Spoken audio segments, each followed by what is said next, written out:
Frame tools দিয়ে কিভাবে কাজ করবেন চলুন ভিডিওটি শুরু করা যাক। এটা ফ্রেম টুলসটা আপনি সিলেক্ট করতে হবে। যদি চার কোণা ভাবে লাগে তাহলে এটাতে ক্লিক দিলে আপনার চার কোণা হয়ে যাবে। আপনার কন্ট্রোল ধরে জেড, আর এইটাতে দিলে পরে আপনার চার কোণ ভাবে একবারে চলে আসবে, আর এইটাতে দিলে আপনার হচ্ছে গোল হবে।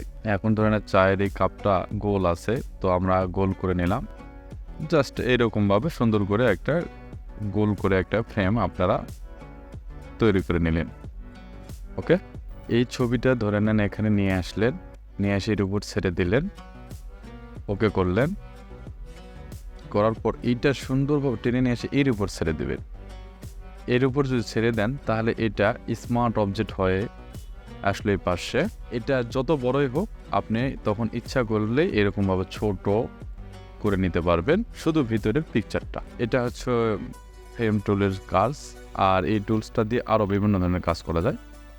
আমি জাস্ট একটা বেসিক ধারণা আপনাদেরকে দিলাম যে এইভাবে আপনি কাজ করতে পারেন, আর এটা আপনি এরকমভাবে বড় করে ছোট করে নিতে পারবেন। যখন এটা আপনার স্মার্ট অবজেক্ট হয়ে থাকবে, এটা আপনি ইজিলিভাবে ছোট বড় কাজটা আপনি করতে পারবেন। Eyedropper টুলস, এই টুলসটা সিলেক্ট করলে হবে কি দেখেন, এখান থেকে আপনি যে কোনো কালার এখানে আপনি সিলেক্ট হয়ে যাচ্ছে। দেখেন এখানে যে কোনো কালার আমি ক্লিক দিলে পরে ওই কালারটা এইখানে সিলেক্ট হয়ে আসছে।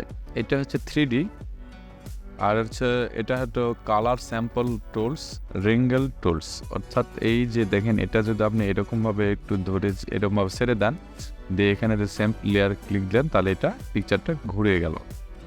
কন্ট্রোল দিয়ে জেড ব্যাকে চলে আসলো। আপনাদের সঙ্গে এই দুটো টুলস নিয়ে কথা বললাম। সো আমার ভিডিওটা দেখার জন্য ধন্যবাদ সবাইকে।